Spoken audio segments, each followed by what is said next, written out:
कि कई बार और कई लोगों की ये रुचि बन जाती है कि कथा में जब संकीर्तन आवे, कथा में भजन कीर्तन आवे तो उनको ज़्यादा आनंद आता। कभी कभी तो कहते हैं कि भाई श्री आज तो आपने भजन बहुत कम लिए, या आज संकीर्तन बहुत कम लिया। कीर्तन का अपना एक आनंद है, अपना एक प्रभाव है। कथा के अंत में जब गोकर्ण महाराज भी कथा सुना रहे थे तो अंत में जो बड़ा संकीर्तन हुआ, प्रहलादस्तालधारी तरलगति तया चोद्दव कंसधारी वीणाधारी सुरर्षि स्वर कुशलतया राग कर्तार्जुनो भूत इंद्रो वादिन मृदंगम। इंद्र देवाधिदेव सुरपति मृदंग बजाने बैठ गए।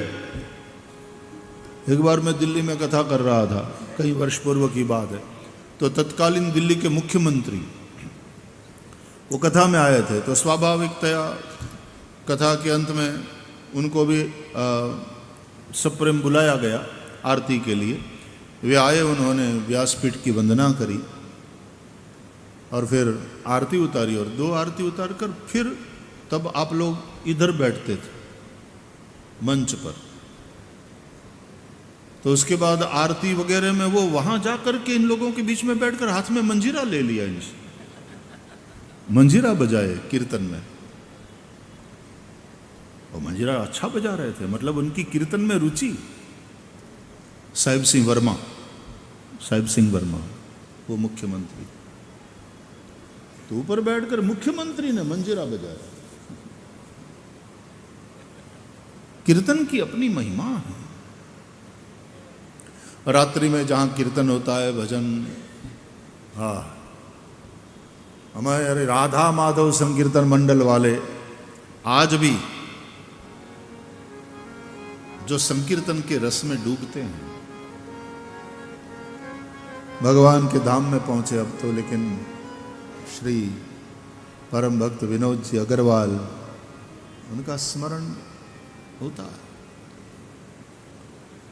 हमारे गाजियाबाद वाली मंडली, उन दिनों में कथाओं में कई जगह वो साथ आते थे। बरेली वाली मंडली, राधा माधव संकीर्तन। तो संकीर्तन का अपना एक आनंद है और इतना प्रभाव है इस चीज का कि स्वयं भगवान ने कहा, मदभक्ता यत्र गायन्ति तत्र तिष्ठामि नारद। शास्त्रों में वर्णन है, कलौ तद हरि कीर्तनात् कृते यध्यायतो विष्णुम त्रेतायाम यजतो मखैहि। सत्ययुग में ध्यान से जो फल मिलता है, त्रेता में यज्ञ करने से जो फल मिलता है, द्वापर में अर्चन का जो फल बताया है, कलौ तद हरि कीर्तनात्, वही फल कलिकाल में श्री हरि का कीर्तन, लीलाओं का कीर्तन, गुणों का कीर्तन, नाम का कीर्तन करने से मिलता है। इसलिए कथा कीर्तन ऐसा हमारे यहां शब्द है।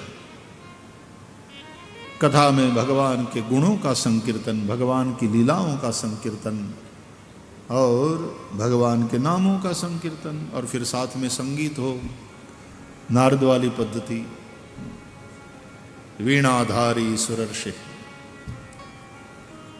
तो इंद्रोवादिन मृदंगम जय जय सुकरा कीर्तने ते कुमारा यत्राग्रे भाव भक्ता सरस रचनया। कीर्तन की महिमा।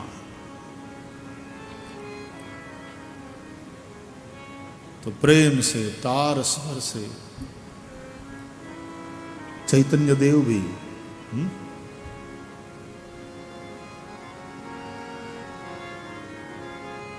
हरि बोल, ऊपर से हरि बोल, हरि बोल, हरि बोल, हरि बोल, हरि बोल, हरि बोल, हरि बोल, हरि बोल, हरि बोल, हरि बोल, हरि बोल, हरि बोल,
हरि बोल हरि बोल हरि बोल हरि बोल हरि